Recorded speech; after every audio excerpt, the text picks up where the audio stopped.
So in this lecture, Doppler effect से related कुछ numericals पर हम लोग बात करेंगे। प्रीवियस जो लेक्चर था इसमें हमने डॉपलर इफेक्ट की एक पूरी थियोरेटिकल अंडरस्टैंडिंग को कवर किया कि हाउ एग्जैक्टली द वेलोसिटी और relative velocity between source and observer effects the apparent frequency, और एक पर्टिकुलर सेट ऑफ फॉर्मूले को हम यूज करते हैं। आपको याद हो हम लोग कुछ ऐसे लिखते हैं, apparent frequency NA is equal to V the speed of sound plus या minus V observer divided by V the speed of sound minus या प्लस V source यानी कि speed of source into the actual frequency n। हम ये ऊपर की science यानी कि न्यूमरेटर में प्लस और डिनोमिनेटर में माइनस उस वक्त यूज करते हैं जब अप्रोच हो रहा होता है, और नीचे की साइंस यानी कि न्यूमरेटर में माइनस और डिनोमिनेटर में प्लस उस वक्त यूज करते हैं जब सेपरेशन हो। अब इसके पूरे डिटेल डिस्कशन मैंने आपके सामने किए कि कैसे इसे कैलकुलेट किया जाता है, क्या क्या कंडीशंस होती हैं। तो you may refer the previous lecture.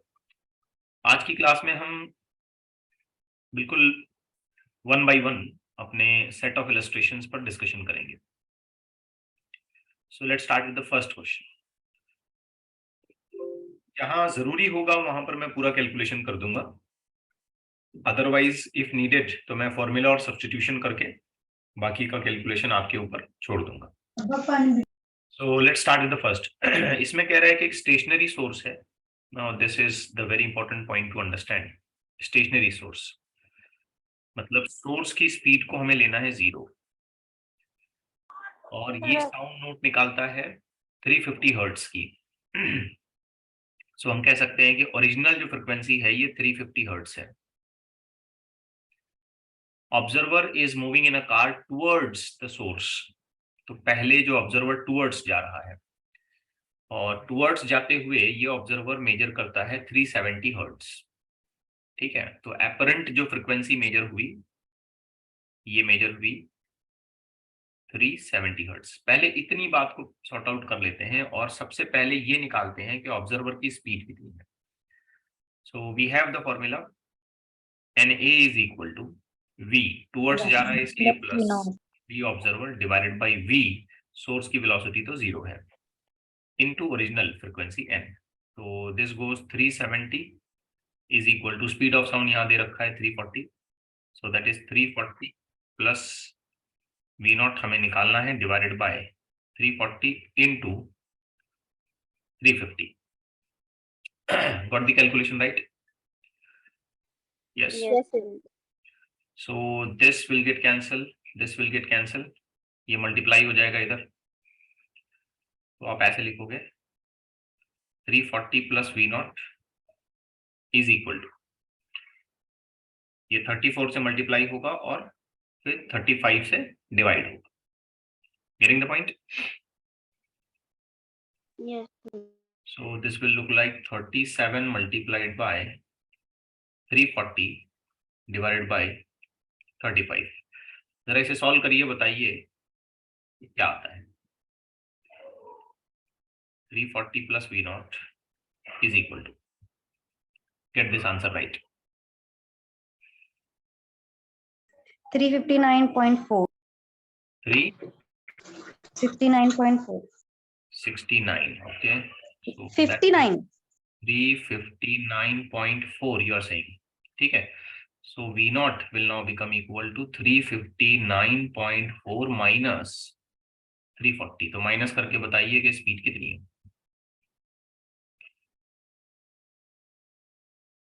Observer की स्पीड आ जाएगी 19.4. So this will become 19.4 metre पर सेकेंड। कैलकुलेशन मैं नहीं करूंगा, बिल्कुल नहीं करूंगा, ये आपको खुद करना है, याद रखिए। So first half of the question से हमें इतना पता चला कि ऑब्जर्वर की जो स्पीड है ये 19.4 है। अब फर्दर क्वेश्चन क्या कह रहा है, find the speed of the car, तो ये हो गया। What will be the frequency of sound as measured by the observer in the car if the car moves away? अगली स्टेप में क्या कर रहा है कि कार अवे जा रही है, स्पीड तो वही रहेगी कार की, विद द सेम स्पीड। तो सेकंड स्टेज ऑफ कैलकुलेशन, ये जो भी मैंने किया ये फर्स्ट स्टेप ऑफ कैलकुलेशन थी। अब सेकंड स्टेप ऑफ कैलकुलेशन में देखिए हमको पहले डेटा ठीक से कलेक्ट कर लेना पड़ेगा। सेकंड स्टेप ऑफ कैलकुलेशन में फिर एक बार मुझे कहना चाहिए कि सोर्स 0, ओरिजिनल फ्रिक्वेंसी जो इमिट हो रही है 350 हर्ट्ज, ठीक है, एपरेंट फ्रिक्वेंसी पता नहीं, ऑब्जर्वर की वेलोसिटी 19.4 मीटर पर second, getting it right? Yes, sir.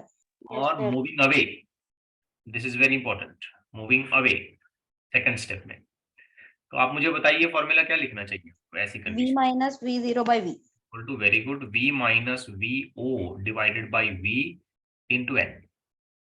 बस अपना काम पूरा करिए। तो Na is equal to V, जैसे हम जानते हैं 340 एज पर क्वेश्चन, माइनस ये हो गया 19.4 डिवाइडेड बाय, ये फिर एक बार हो जाएगा 340 इनटू ओरिजिनल वैल्यू ये आ गई 350।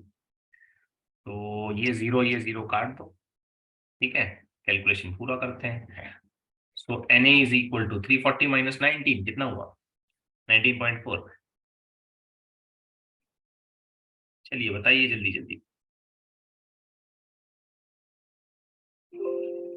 32.0.6. कितना? 3 20.6. 0.6 डिवाइडेड बाय कितना? 34 मल्टीप्लाइड बाय कितना? 35। तो बताइए answer. That's it, done, finish.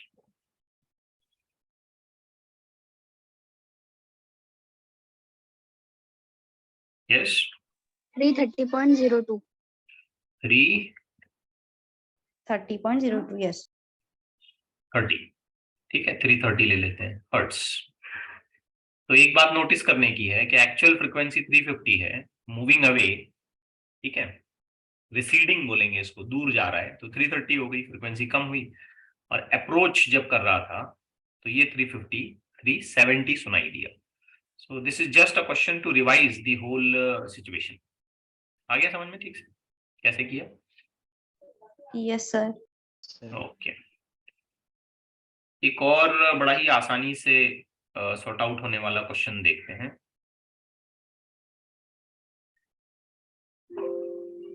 Question का सीक्वेंस मैं थोड़ा आगे पीछे करूंगा, तो you just check it out. See this, there are 2 engines, they are crossing each other traveling in the opposite direction at 72 kilometers per hour। तो सबसे पहले ना ये 72 किलोमीटर पर आवर का कन्वर्जन कर लेते हैं हम लोग।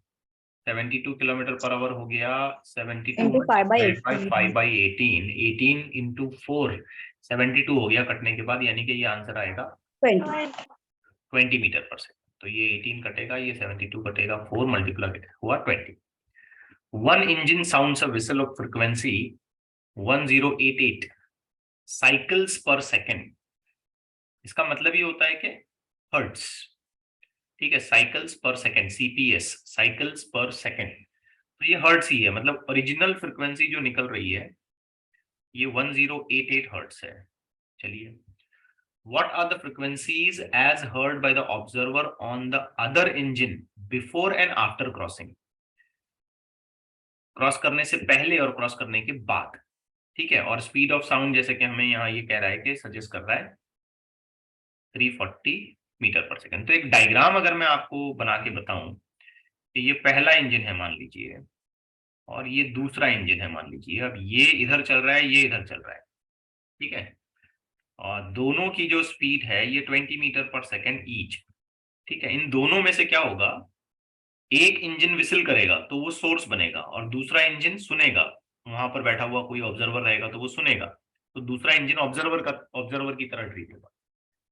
तो आप सोचो, अगर पहली सिचुएशन अगर मैं आपके सामने रखता हूं तो अप्रोच का फॉर्मूला लगाना पड़ेगा ना फर्स्ट सिचुएशन में, Yes, sir.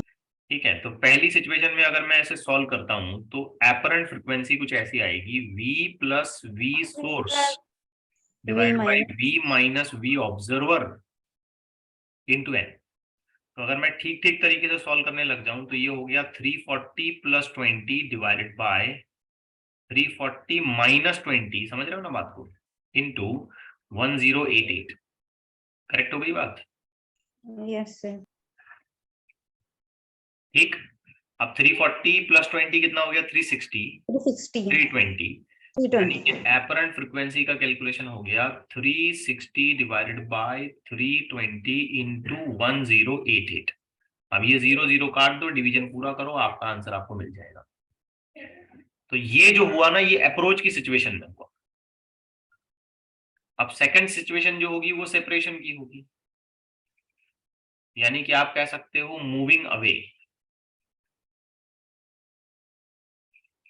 ठीक है, इसका आंसर क्या आया पहले वाले का? 1224. 1224 CPSE लिख लें, चले, है ना, कोई फर्क नहीं पड़ता है. अब सेकंड सिचुएशन में सेपरेट हो रहे होंगे तो खाली फॉर्मूला बदलेगा. क्या आएगा बताओ? V minus. VS divided by V plus. अरे एक सेकंड, मैंने यहाँ फॉर्मूला गलत लिखा क्या? यस सर, पहले V ऑब्जर्वर आता ऊपर ऑब्जर्वर आना चाहिए और नीचे सोर्स आना चाहिए. अब लकीली क्या हुआ, दोनों वैल्यूज सेम रहने से कोई खासा फर्क नहीं पड़ा है ना. तो यस यहाँ सर. जो है पहले आएगा ऑब्जर्वर, फिर ये आएगा source into n. So Na is equal to, answer ऐसे लगेगा ना, 340 minus 20 divided by 340 plus 20 divided by 1088. आप सॉल्व करके बताइए मुझे क्या आंसर इसका एक्सपेक्टेड है.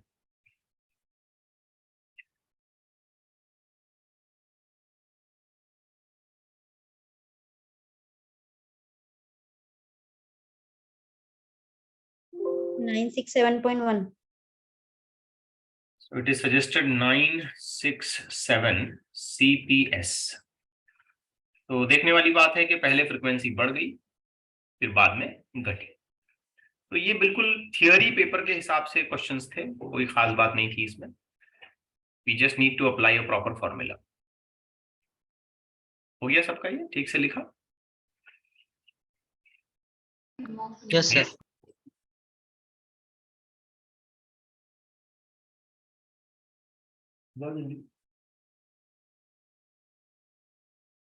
Now let's go to the next question. Next question में थोड़ा सा कैलकुलेशन को समझना पड़ेगा हमें. I will be taking question number 2. ये अच्छा क्वेश्चन है, मतलब कंपैरेटिवली देखा जाए तो इसमें कुछ कैलकुलेशन समझना पड़ेगा. Speed limit of the vehicle on the road is 100 kilometre per hour. मतलब किसी रोड पर क्या एक बोर्ड लगा रखा है कि आप 100 किलोमीटर पर आवर तक अपनी गाड़ी को ज्यादा से ज्यादा चला सकते हो. उसके ऊपर अगर तुम लगाते हो, स्पीड बढ़ जाती है, अगर तुम्हारी 100 से ज्यादा हो जाती है, तो यू हैव टू पे फाइन. मतलब पनिशमेंट के तौर पे फाइन वसूला जाएगा. तो एक पुलिसमैन क्या कर रहा है, वो डिटेक्ट करता है, एक गाड़ी जो उसको पास करके जाती है वो डिटेक्ट करता है 20% ड्रॉप इन द पिच. मतलब पिच मतलब यहाँ पे फ्रिक्वेंसी है, तो 20% फ्रिक्वेंसी में कमी वो देखता है. तो अब पुलिसमैन उसको फाइन लगा देता है. तो क्या पुलिसमैन सही था, जस्टिफाइड था फाइन लगाने के लिए? इसे हमें कैलकुलेट करना है, मतलब उसका जस्टिफिकेशन देना है हमें कि हाँ वो सही था या नहीं था.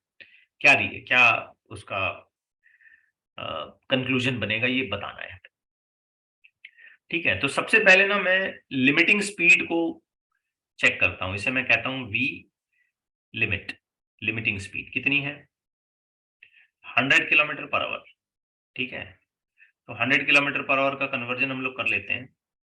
That is 100 into 5/18. जरा डिवाइड करके बताना कितना आता है. मेरा ख्याल है 27 कुछ आ जाएगा. 27. यस. 27 पॉइंट आ रहा है कुछ? 7 ही आ रहा है. 27.7 या दैट्स इट? 7. 27.7. ओके. तो इतना मीटर पर सेकंड जो है ये हमारे लिए अलाउड स्पीड है. इससे ज्यादा तुम अगर चलते हो, इससे ज्यादा, तो फाइन भरना पड़ेगा. अब सिचुएशन ऐसी है कि ये पुलिसमैन खड़ा है, मान लें ये पुलिसमैन खड़ा है. ठीक है, इसके सामने से ये व्हीकल पास हो रही है यहां से. तो ये व्हीकल ऐसे जूम से इसके सामने से पास हो जाएगी. Like this the vehicle is suppose to move. इस पूरी जर्नी को हम दो पार्ट्स में डिवाइड करते हैं. पहला हिस्सा क्या है? अप्रोच. दूसरा हिस्सा क्या है? सेपरेशन. पुलिस वाला एज अ ऑब्जर्वर है, तो ऑब्जर्वर की स्पीड यहाँ पे 0 है। ये गाड़ी चल रही है तो ये सोर्स की स्पीड है, ये गाड़ी चल रही है तो ये सोर्स की स्पीड है। अब बेटा सोच समझ के एकदम ध्यान से बताना कि पहली सिचुएशन में एपरेंट फ्रीक्वेंसी कैसे लिखूंगा। v divided by v minus vs into n, अगर मैं सही हूं तो। Yes sir. देखो फॉर्मूला अच्छे से रिकॉल करो, ऑब्जर्वर पुलिस वाला है वो तो रुका हुआ है। हाँ दूसरी सिचुएशन में जब गाड़ी यहां से पुलिस वाले के सामने से निकल गई तो बताओ फ्रीक्वेंसी क्या हो। v upon v minus v plus plus v source into n. सोच समझ के ध्यान से एकदम, पुलिस वाला एज ऑब्जर्वर रुका हुआ है, गाड़ी दूर जा रही है, मूविंग अवे है, पहली सिचुएशन में मूविंग टुवर्ड्स है। क्या मैंने दोनों फॉर्मूले लिखे? yes sir सही, एकदम अच्छे से समझ में आई बात ये? Yes or no? Yes sir. अब ये जो सेंटेंस है ना, ये बड़े काम का सेंटेंस है। Policeman detects a drop of 20% in the pitch. मतलब आते वक्त जो वो फ्रीक्वेंसी सुन रहा था और गाड़ी जब उसके सामने से निकल के जा रही होगी तब जो वो फ्रीक्वेंसी सुनेगा उसमें 20% का ड्रॉप है। ओरिजिनल फ्रीक्वेंसी में ड्रॉप नहीं हुआ है ये। जाहिर बात है जब ये गाड़ी अप्रोच कर रही होगी तो फ्रीक्वेंसी ज्यादा सुन रहा होगा, ओरिजिनल से हायर, हाँ या ना? yes sir और जब ये गाड़ी निकल करके आगे बढ़ गई होगी तो ये ओरिजिनल से कम सुन रहा होगा। करेक्ट है? yes तो sir इसका मतलब क्या है? इसका मतलब सिंपल ये है कि हायर वैल्यू और लोअर वैल्यू में 20% का फर्क है। ठीक? यस तो sir. Technically it can be written as n2 is equal to 80/100 of n1। ये लाइन अगर आपको समझ आ गई तो ये न्यूमेरिकल निकल गया। n2 जो सुनाई दिया n1 के मुकाबले में 20% कम है 80/100। yes अगर सोचो 30% कम होता तो 70/100। 70/100। समझ आई बात? 5% कम होता तो 95/100। 95/100। ये अगर आपको लिखने आ गया तो मामला ही खत्म हो गया, प्रॉब्लम सॉल्व हो गया, कोई खास बात नहीं इसमें। अब यहाँ हल्का फुल्का सॉल्यूशन अगर मैं बनाता हूं तो I can write n2 is equal to 0.8 n1।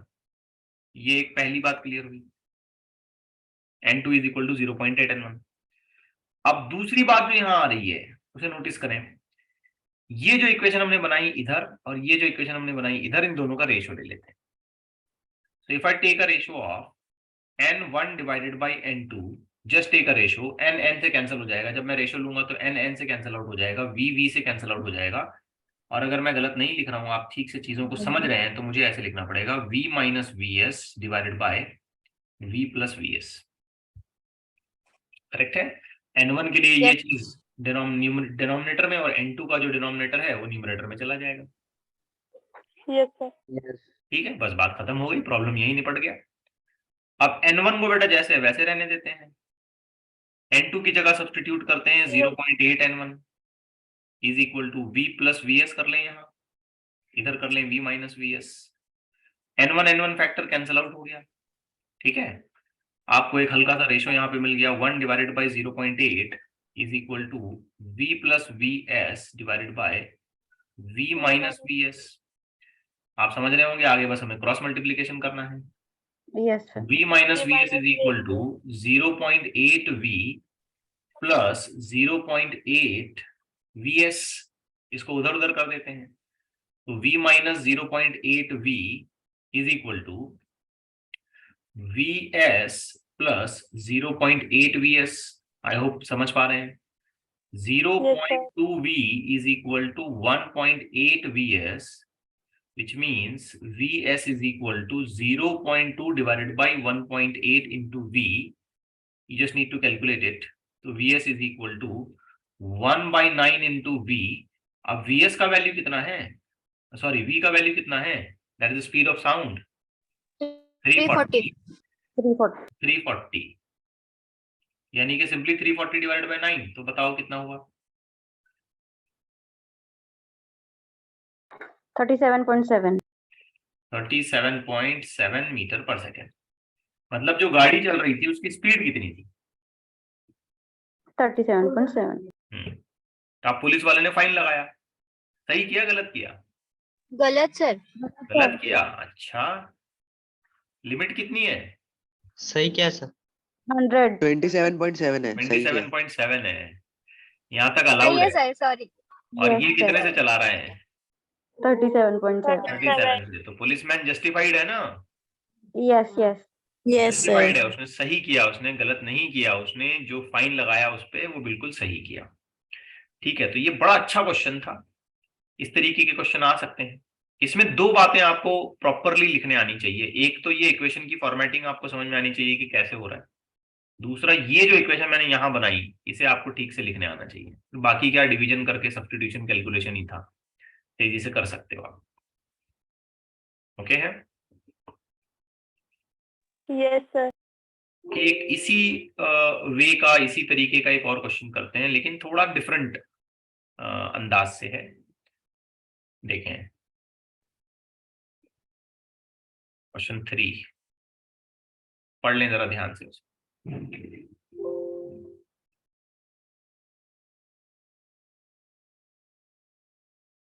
It is so given के द डिफरेंस, ये वर्ड बड़ा इंपॉर्टेंट है यहाँ पे।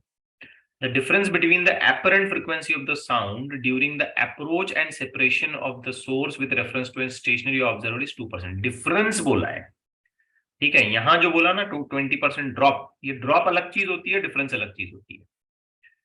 तो आई कैन से हियर के स्पीड ऑफ साउंड ये v दे दिया आपने को इसने, ठीक है। हमें वेलोसिटी ऑफ साउंड गिवन है, लेकिन हमें वेलोसिटी ऑफ सोर्स निकालना है।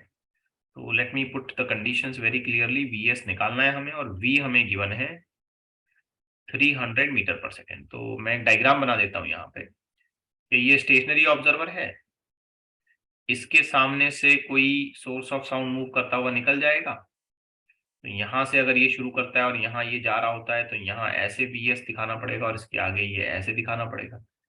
पहले तो ये बेटा अप्रोच कर रहा था, अगर ये अप्रोच करता है तो मुझे ऐसे लिखना पड़ेगा। Of course vo is equal to 0, समझ पाए आप? Yes, sir. v divided by v minus vs into n। दूसरे केस में ये सेपरेट कर रहा है, तो n2 मुझे लिखना चाहिए v divided by v plus vs into n। I hope आप समझ पा रहे हैं। Yes, तो sir. As per the condition given in the question हमें कहा गया है कि n1 minus n2 is equal to 2/100 of n। समझे नहीं समझे पता नहीं। समझे सर? ठीक है, समझा सर, समझा। Very good. Difference is 2% of original frequency. Original frequency n है, उसका 2% मतलब 2/100। क्या कहते हो बेटा? यस। अब ये फॉर्मूले उठा के पुटअप कर लो। तो यहां आप लिखोगे v डिवाइडेड बाय, क्या लिखोगे, v प्लस vs इंटू क्या चीज, minus v divided by v minus vs sir उधर v इंटू n। अच्छा एक सेकंड, मैंने n1 पहले लिखा, तो इट शुड बी लाइक पहले माइनस और बाद में plus, is equal to 2/100 of n। Got my point? Yes sir. Yes. अब just need to do calculation, काम खत्म। सबसे पहले तो हम देखेंगे कि n कॉमन हो गया, कैंसिल हो गया। n जो है कॉमन हो गया, कैंसिल हो गया। अब इक्वेशन में बचा क्या देखो, तो इस तरफ बचा v divided by v minus vs minus, दूसरी तरफ क्या बचा, v divided by v plus vs is equal to 2/100। आप चाहो तो इन दोनों में से v भी कॉमन ले सकते हो, ठीक है। बस बाकी सॉल्यूशन एक्सपेक्टेड है, और क्या, v आपने कॉमन ले लिया, ठीक। एक बड़ा ब्रैकेट बना दो, ये बन गया v minus vs minus 1/, V plus Vs is equal to 2/100.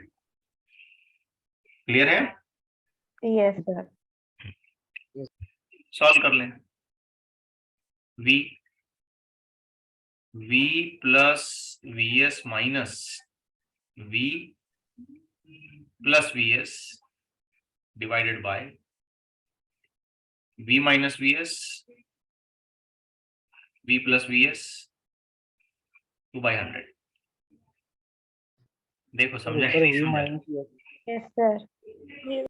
ठीक है, V प्लस Vs ये इधर क्रॉस मल्टीप्लाई हुआ, ये बीच में माइनस था, ये जब इधर मल्टीप्लाई हो जाएगा तो ये माइनस और ये माइनस माइनस प्लस हो जाएगा। I hope you are getting it right. Yes, sir. इससे क्या हुआ, plus V minus V cut गया, ठीक है।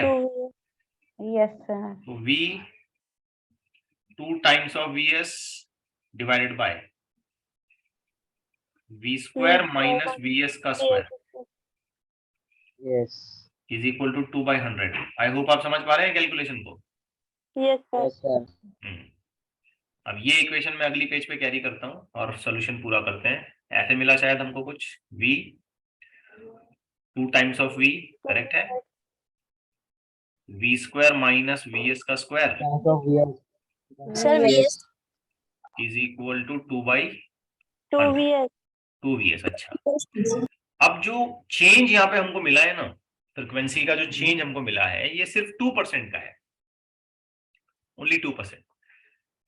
इसका सीधा सा मतलब ये है कि सोर्स की स्पीड बहुत कम है कंपैरेटिव टू साउंड की स्पीड, ठीक है, क्योंकि ये स्पीड अगर ज्यादा होगी ना सोर्स की तो ही हमें ज्यादा चेंज देखने को मिलेगा। मतलब मैं ये कहना चाह रहा हूं कि मैं V square minus VS square में से VS स्क्वायर इस फैक्टर को निग्लेक्ट कर सकता हूं, इस फैक्टर को ना मैं निग्लेक्ट कर सकता हूं, मोर और less V square minus VS square, इसको मैं अप्रोक्सीमेट कर सकता हूं V स्क्वायर।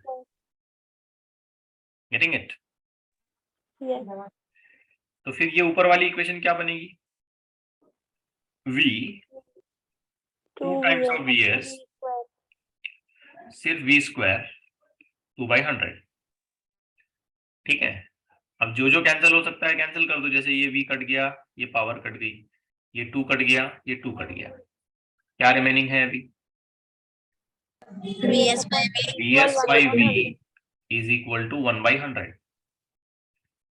ठीक है। Yes. Vs, V speed of sound है 300, 1/100, ये दोनों जीरो कट गए यहां से, फाइनली स्पीड ऑफ सोर्स कितना मिला, 3 मीटर पर सेकेंड। तो ये मैं यहाँ कह चुका था, यहाँ मैंने आपको बोला ही कि सोर्स की स्पीड जो है बहुत कम है, क्योंकि 2% का चेंज है, इसलिए ये फैक्टर हम लोग नेग्लेक्ट कर सकते हैं। समझे नहीं समझे? Yes, sir. So it's a good question, अपने आप में ये एक अच्छा क्वेश्चन था। अब क्वेश्चन नंबर 2 और 3 की कैलकुलेशन को बहुत अच्छे से दिमाग में बिठाइए, 2 और 3 की कैलकुलेशन को, और केयरफुली उसे समझने की कोशिश करिए कि हमने वहां पर कौन कौन सी चीजों को इंप्लीमेंट किया है, ओके, कैसे कैसे सारे काम होते गए हैं। आइए एक और क्वेश्चन देखते हैं, ठीक है। माइक ऑफ रखें बेटा please, make your mic of.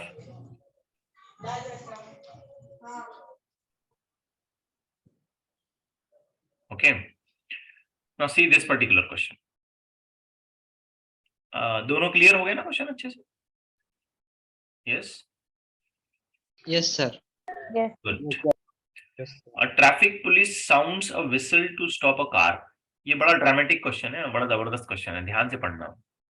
एक ट्रैफिक पुलिस क्या करता है, विसल बजाता है कार को रोकने के लिए, और कार अप्रोच कर रही थी, याद रखना अप्रोच करते हुए फ्रिक्वेंसी बढ़ जाती है ना। Yes. Yes, sir. तो कार ड्राइवर रुकता नहीं है। अब कायदे से देखा जाए तो कार ड्राइवर को रुकना चाहिए था, लेकिन कार ड्राइवर रुका क्या? नहीं रुका। अब नहीं रुकने पे क्या हुआ होगा कि ट्रैफिक पुलिस ने बाद में पकड़ करके उसका नंबर प्लेट वगैरह चेक करके उसके ऊपर फाइन लगाया होगा। तो कार ड्राइवर को ये बर्दाश्त नहीं हुआ तो वो कोर्ट चला गया। ठीक है, takes the appeal in court. और कोर्ट में जाके बड़ी जबरदस्त दलील दी उसने। देखो क्या दलील दिया उसने। उसने बोला कि मैं नजदीक आ रहा था ना, तो डॉपलर इफेक्ट हो गया, और उसकी वजह से जो विसल, जो सीटी ट्रैफिक पुलिस ने बजाई थी, उसकी फ्रिक्वेंसी इतनी बढ़ गई कि वो ऑडिएबल रेंज लिमिट के ऊपर चली गई। और ऑडिएबल रेंज लिमिट जो है हम जानते हैं 20 हर्ट्ज से 20 किलोहर्ट्ज होती है ना। 20 किलोहर्ट्ज के ऊपर का साउंड हमको सुनाई नहीं देता, इसलिए मैंने उसको सुना नहीं और इसलिए मैंने रुका नहीं। बात समझ आई? Yes sir. तो कोर्ट को जाने का रीजन भी देखो कैसे खतरनाक बता रहा है कोर्ट। अब कोर्ट को डॉपलर इफेक्ट पढ़ना पड़ेगा। ठीक है, कंडीशंस क्लियर हुई? Yes, sir. अब एक्सपेरिमेंट से ये पता चलता है, फिर कोर्ट ने एक्सपेरिमेंट करा होगा वैल्यू चेक करने के लिए कि भाई क्या क्या फ्रिक्वेंसीज थी, तुम्हारी स्पीड कितनी है, क्या है। तो एक्सपेरिमेंट से ये पता चला कि पुलिस वाली की जो सीटी है वो 16 किलोहर्ट्ज का साउंड निकालती है। तो ओरिजिनल फ्रिक्वेंसी जो विसल की है वो कितनी है? 60 kilohertz, 16 किलोहर्ट्ज। और एज पर दी कार ड्राइवर उसको वो कितनी लगी? 20 kilohertz. 20 किलोहर्ट्ज। से ज्यादा लगी होगी तो कम से कम 20 पकड़ लेते हैं, चलो, क्योंकि यहां तक पहुंची तो उसने बोला मेरे को सुनाई नहीं दिया। ठीक। और साउंड की अपनी स्पीड कितनी बता रखी है यहाँ पे? 330। 330 मीटर पर सेकेंड। चलो ये मान लेते हैं कि ड्राइवर का अजम्पशन सही है, तो क्या वो वाकई इतने फास्ट कार चला रहा था? क्या आज की डेट में ये पॉसिबल है क्या? ये कोर्ट को चेक करना है। और अगर गलत निकला तो ड्राइवर झूठ बोला, ठीक है, और सही निकला तो उस पर कोई फाइन नहीं लगेगा, वो बरी हो जाएगा, मतलब बाइज्जत बरी बोलते हैं ना, वो वाला मामला हो जाएगा उसके साथ। तो हमें ड्राइवर की स्पीड निकालनी है। ड्राइवर मतलब कौन? ऑब्जर्वर की स्पीड निकालनी है। अब सिचुएशन समझ रहे हो? तो पुलिसमैन यहां पर कौन है? सोर्स है। सोर्स की स्पीड 0, कार चली आ रही है, ऑब्जर्वर की स्पीड। ठीक है, आप मुझे बताओ अप्रोचिंग कंडीशन में हम फ्रीक्वेंसी कितनी सुनते हैं? Na is equal to V V plus plus, शाबाश, V observer Vs divide by upon only V। Correct है? Yes, ओरिजिनल, इनटू ओरिजिनल, है ना। yes, अब निकालते हैं। Na is equal to, sorry for that, Na हमको कितना सुनाई दिया? 20 किलोहर्ट्ज। 20। ये कितना? 330 प्लस ऑब्जर्वर की स्पीड यानी कि कार वाले की स्पीड निकालनी है, डिवाइडेड बाय वापस से कितना? 330 इनटू ये कितना? 16, ओरिजिनल 16। 60. तो यहां से अगर मैं कैंसिलेशन करता हूं 4 के हिसाब से, तो ये 4, ये 5, तो it will look like 5/4 is equal to 330 plus observer की स्पीड यानी कि कार ड्राइवर की speed divided by 330। So it will look like 5 into 330 is equal to 4 into 330 plus 4 times of V observer. Clear? Yes, Yes. sir. अब 5 into 330 में से 4 into 330 minus करोगे तो 330 बचेगा। सही है? Yes, sir. नहीं तो तुम करके देखो। 4 into V0, तो V0 कितना हुआ? 330 डिवाइडेड बाई 4। 4. ऑब्जर्वर की स्पीड कितनी हुई? 82. पूरा कैलकुलेशन करना। 82.5. 82.5 मीटर पर सेकेंड। मीटर पर सेकेंड। अब जरा इसको रियलिस्टिक फील देते हैं और ये देखते हैं कि 82.5 मीटर पर सेकेंड मतलब कितना किलोमीटर पर सेकेंड? जरा चेक तो करें, एकम फाक तो नहीं कर रहा है। तो 82.5 इंटू किलोमीटर पर सेकेंड के हिसाब में अगर मैं इसको कन्वर्ट करता हूं तो 18/5, समझ रहे हो? Yes, sir. क्योंकि मैं मीटर पर सेकंड से कन्वर्जन करूंगा किलोमीटर पर सेकंड में, तो ये मल्टीप्लिकेशन करके बताओ कितनी है? 297. 297 यूनिट क्या लगेगा? मीटर पर kilometre per hour. Metre per hour. क्या इतनी स्पीड पॉसिबल होती है? कोई चलाता है क्या गाड़ी ऐसा? नहीं। नहीं सर। इतनी बड़ी स्पीड थोड़ी चलाता है, 60 से 70 से 80 से 90 100 120 किलोमीटर पर आवर यहाँ तक जाते हैं। आमतौर पर रोड्स पर जो गाड़ी चलती है वो 120 किलोमीटर पर आवर बहुत हो गया। अच्छी गाड़ी अपनी एकदम जबरदस्त कार है, ठीक है, एसयूवी वगैरह है तो 120 130 तक जाते हैं, चलो बहुत हो गया। अब ये तो फेंकम फाक कर रहा है ना फिर कार वाला। Yes, sir. उसको लगा कोर्ट को क्या मालूम डॉपलर इफेक्ट, चेक करवा दिया ना कोर्ट ने पूरा। Yes sir. ठीक है, तो फिर अगर पुलिस वाले ने उसमें फाइन लगाया होगा तो सही किया गलत किया? सही किया। सही किया, अच्छी बात है। नेक्स्ट देखते हैं।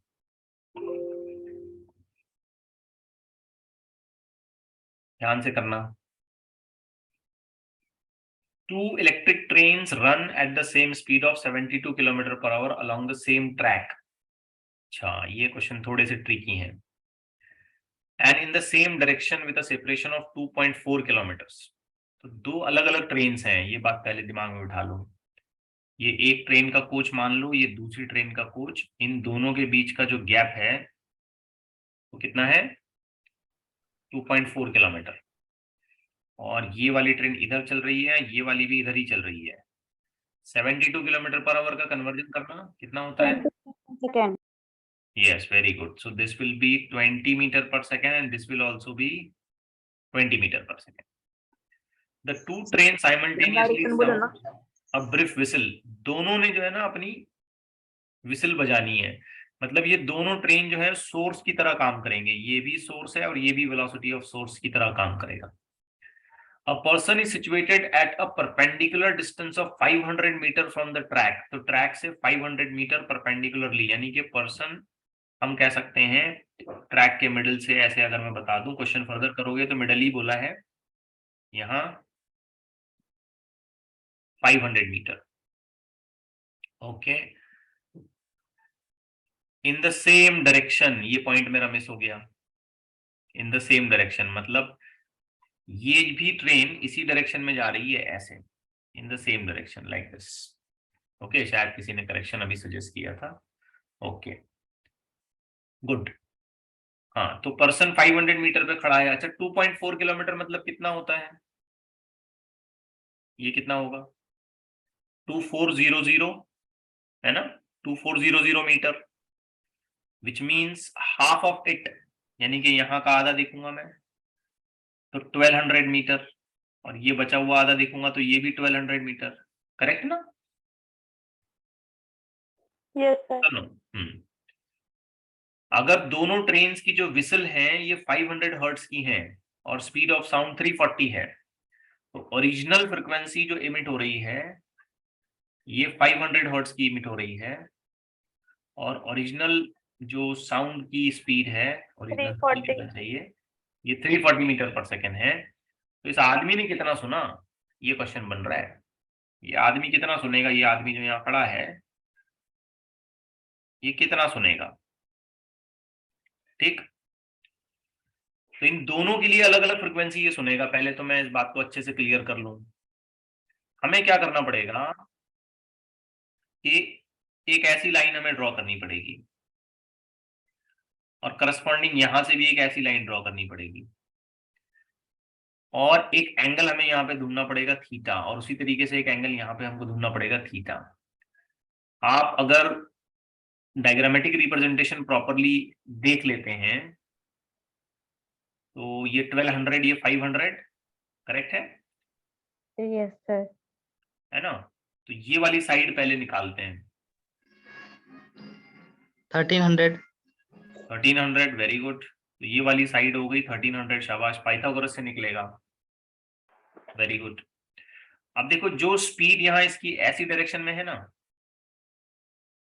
20 मीटर पर सेकंड की, हमको उसका एक कंपोनेंट यहाँ निकालना पड़ेगा, करेक्ट है? और अगर मैं गलत नहीं हूं तो ये कंपोनेंट होना चाहिए 20 cos 30। बिल्कुल सही है ना? Yes, sir. और ऑन द अदर साइड जो यहाँ ट्रेन चल रही है, ठीक है, ऑन द अदर साइड, तो जो स्पीड उसकी यहाँ है ना ऐसी, उसका एक कंपोनेंट हमको ऐसे निकालना पड़ेगा इधर, और यहाँ थीटा आ जाएगा, और ये वाली स्पीड भी कितनी हो जाएगी? 20 cos 30. cos 30 नहीं, cos थीटा। यहाँ भी थीटा। मैंने 30 लिख दिया, गलत हो गया, ये cos of theta, cos theta. ठीक है, ये 20 मीटर पर सेकेंड था। आई होप आप समझ पा रहे हैं। Yes, sir. Yes, sir. ठीक है, ये यहाँ मुझे लिखना चाहिए, ये 20 मीटर पर सेकेंड। अब इस ट्रेन के पॉइंट ऑफ व्यू से सोचें तो अप्रोच बनता है या सेपरेशन बनता है? Approve. बोलो। Approach. अप्रोच बन रहा है, शाबाश। और इस ट्रेन के पॉइंट ऑफ व्यू से Separation. सेपरेशन बन रहा है। आप बहुत अच्छे से सोच समझ के बताएं, यहाँ पर एपरेंट फ्रीक्वेंसी कैसे लिखूंगा मैं? ऑब्जर्वर तो रेस्ट पर है बेटा, ऑब्जर्वर तो रेस्ट पर है, तो क्या आएगा answer? v divided bye approach है ना, v माइनस vs। बोलो। Yes. Yes, yes. vs नहीं आएगा, 20 cos theta. Very good, 20 cos theta आएगा, इनटू जो भी ओरिजिनल फ्रीक्वेंसी होगी उसकी n, वो वाली। और दूसरे साइड अगर मैं कैलकुलेशन पूरा करता हूं तो na कैसे आएगा बता सकते हो? v डिवाइडेड बाय, बोलो, V plus 20 v plus 20 cos of theta into जो भी ओरिजिनल फ्रीक्वेंसी होगी उसकी वो, क्योंकि यहाँ सेपरेशन की कंडीशन बन रही है, ऑब्जर्वर रेस्ट में है। अब यहाँ cos ऑफ थीटा हमें डायरेक्ट ट्रिग्नोमेट्रिक रेशियो के हिसाब से लेना चाहिए। अगर मैं cos ऑफ थीटा की एक प्रॉपर वैल्यू यहाँ आपको लिख करके बताऊं तो cos ऑफ थीटा हम लोग लेंगे एडजेसेंट साइड जो कितनी है 1200 डिवाइडेड बाय हाइपोटेनियस जो कितना है 100. 1300, मतलब cos ऑफ थीटा की जगह जरूरत पड़ने पर हम 12/13 पुटअप करेंगे। Okay, Yes, sir. I'll just put up some data for you people, बाकी कैलकुलेशन तो आपको खुद ने करना है। As per question, speed of sound 330 मेरा ख्याल है, let me check it, yes 340 not 330, 340 ये रहा यहाँ, तो ये करेक्शन कर देते हैं, Okay. this will be 340, then again 340 minus 20 into 12/13 into 500, correct है? Yes, sir. अब इसे सॉल्व करिए, फर्दर मैं आपके ऊपर छोड़ देता हूं। यहां सॉल्व करेंगे, दूसरे साइड में क्या आएगा? 340. 340 plus. 340 plus 20 into 12/13 into 500. Calculation जो स्टैंडर्ड फ्रीक्वेंसी का 500। अब इसे सॉल्व करिए तो आपको ये वाला भी आंसर मिल जाएगा। In both the cases the units I have to apply is hertz. Okay, so this is how we have to work out. Yes, sir. Let's take another last question for today. Time हो रहा है ज्यादा, आज के लिए आखिरी देखते हैं। ये कर लोगे ना, ये जो होमवर्क में दिया मैंने आपको?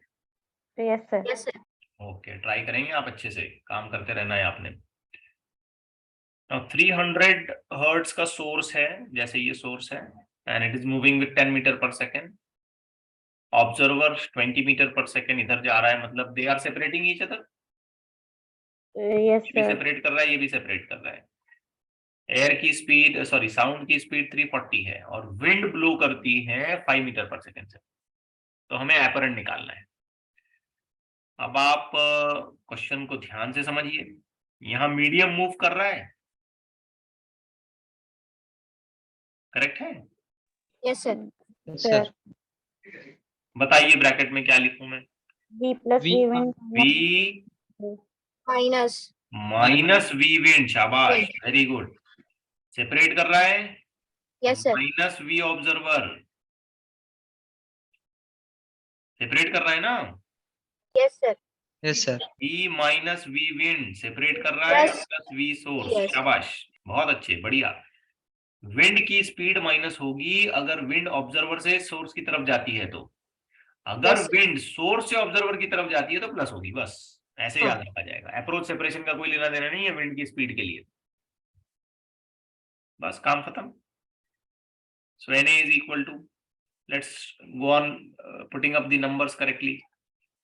So speed of sound 340 minus 5 minus observer 20 divided by 340 minus 5 plus source 10, original frequency 300.